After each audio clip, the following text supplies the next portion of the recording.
G'day. In this lesson, it's a bit of a quick tip lesson, I suppose. Hoping it'll be quick. There's a fair bit to get through. But we're going to look at rhythm and strumming and what we can do to improve that. So we're going to jump straight in. Let's have a look at my right hand here. And, oops, that's me again. Have a look at my right hand here. I'll drop little mini-me in.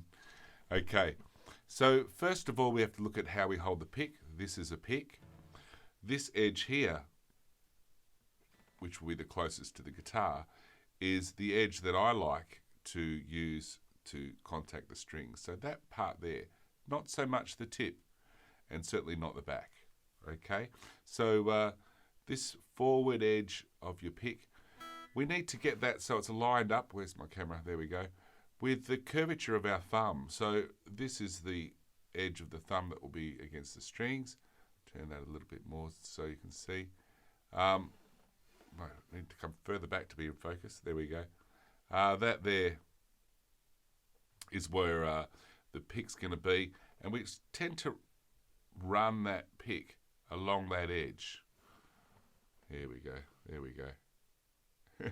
Something like that. Remembering that this part should be protruding slightly. The back's hidden by the thumb.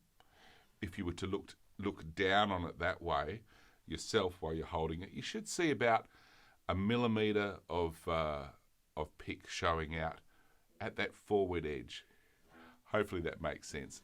I'll see if I can find a photo and I'll drop that in for you to have a look at. So when we strum, we've still got quite a good surface underneath that pick for down strums. That's going to be fine. And on the way up, we can almost use the edge of that thumb a little bit to stop our pick from digging in. And this allows me to sort of get a fairly controlled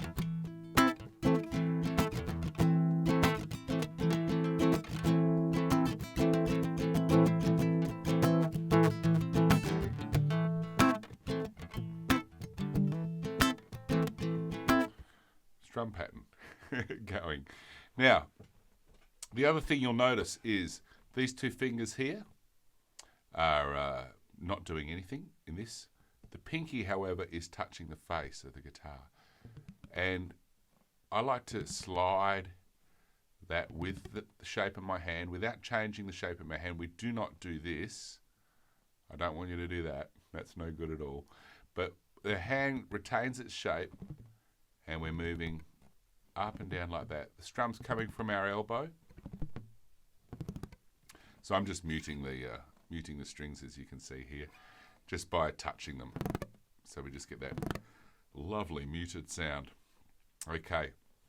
The other thing to notice is this part here, which I call the eye. My eye is open. Okay, you want your eye to be open. We don't want it to be closed like that or even squinting. You can see the tension that creates in my arm. If you watch the tendons in my arm working, when I do that shape, it just creates tension. And what happens is my wrist locks up as well. The other thing that happens is these knuckles are tensing up, okay? So they become a little bit sharper edged, okay? We want this to be nice and relaxed. That's really important, okay? Bring it back to here again. The first thing we're going to do is what we might call for now quarter rhythm pattern. A quarter rhythm pattern. That's just going to be to strum on each beat of the bar down. So we're going to strum downward for each beat of the bar. That's a better way of saying it. So we'd have 1, 2, 3, 4. 1, 2, 3, 4. I started counting a bit fast then. I should do that again. We have 1, 2, 3, 4. 1, 2, 3, 4. It's nice to start things slow. I'm trying to get through this lesson quick, so my speed clock was going in the brain there. But yeah, do it nice and slow to begin with. Now, the next part is that we could strum possibly on the up as well. And we call those, when we add those up strums in to our quarters, 1, and 2 and 3 and 4 and. We have now created 8 strumming opportunities. Some are down and some are up, but we have 1 and 2 and 3 and 4 and. Trying to work my cameras here. There we go. We have 8. So we have 8s. Okay, 8s looks like this. We'd have 1 and 2 and 3 and 4 and. Let's put those two ideas together. So just a little exercise you could practice. Just do quarters for one bar and then 8s for the next bar and loop it round. So you'd have 1, 2, 3, 4. 1 and 2 and 3 and 4 and 1, 2, 3, 4.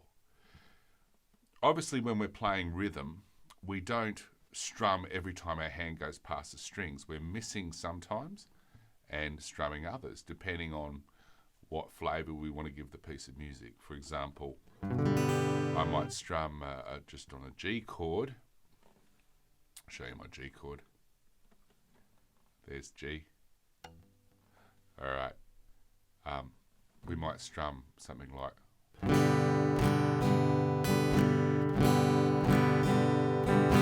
down, down, up, up, down, down, down, up, up, down.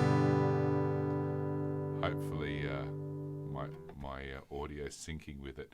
What I'm seeing looks a little bit out of time, but I'll check that before I post this. All right. So, yeah, that's our quarters and our 8s.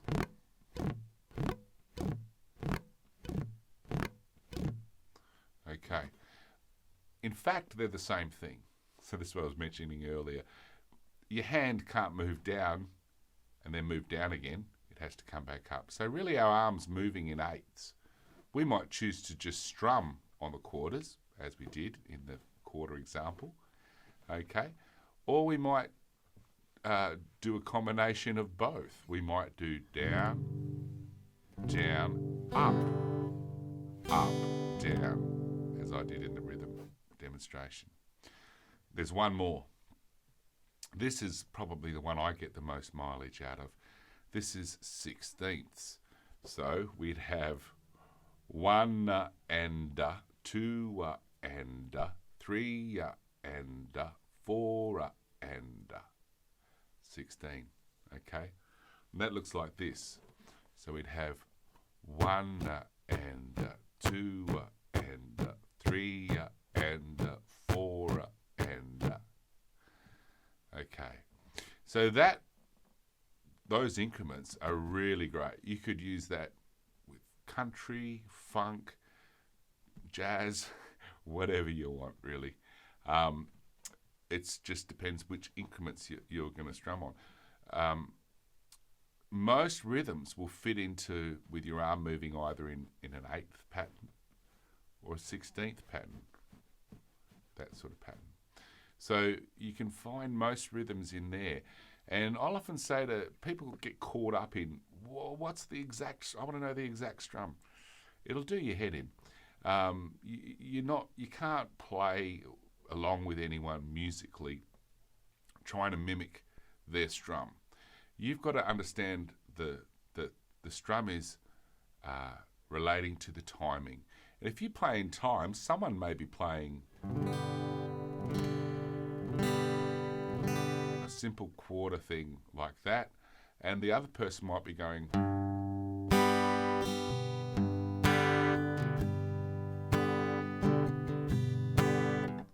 I'm actually using a 16th pattern to do a rhythm like that.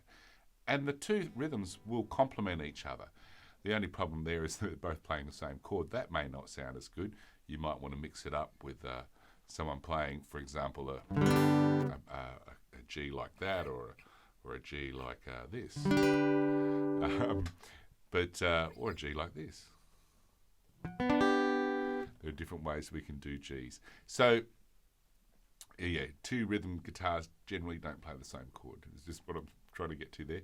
But anyway, most rhythms are going to fit into that pattern. So just a little exercise you can practice for now, and I'm going to stop talking, is to loop those 3 examples around. So we'll do quarters, then eighths, then sixteenths, back to quarters, eighths, sixteenths. Bit unusual to do things in odd numbers, but this exercise, it's perfectly all right to practice it like that. So here we go. We'd have 1, 2, 3, 4. 1, 2, 3, 4.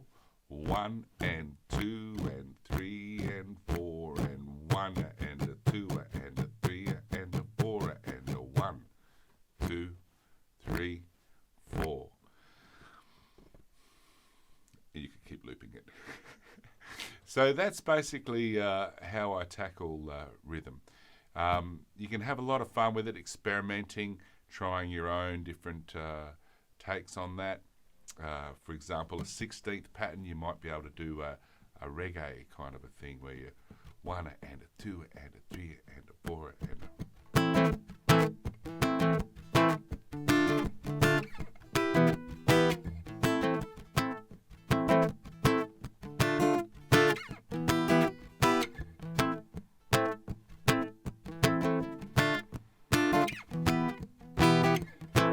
Get the idea? I can show you my right hand there if you're interested. Oh boy, I might have to move my right hand camera slightly, like that. I'm just playing a A minor, a D minor, and an E minor. Okay, let's see if we can add in here. Oh, that's interesting. I'll take my head out the way. Okay, so here we go. 1 and a 2 and a 3 and a 4 and a...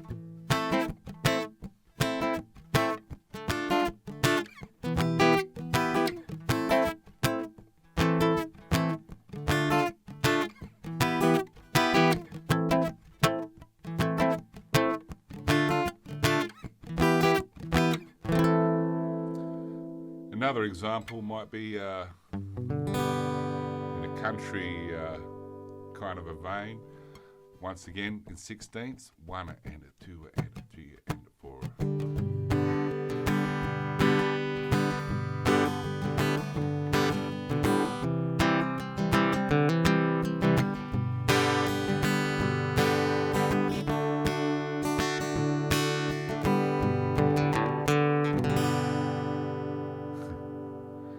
Okay. Well, thank you. I think we'll leave it there. Hope you've enjoyed our first quick tip. Was it quick? I don't know. I'll check the timer afterwards. But I hope you're staying safe and well in these trying times. So look after yourselves. Wash your hands. Don't go out unless you have to. And if you should go out, leave some toilet paper, please, on the shelves for me. I'm getting low and it's getting spooky. All right. Have a great day. Talk to you soon.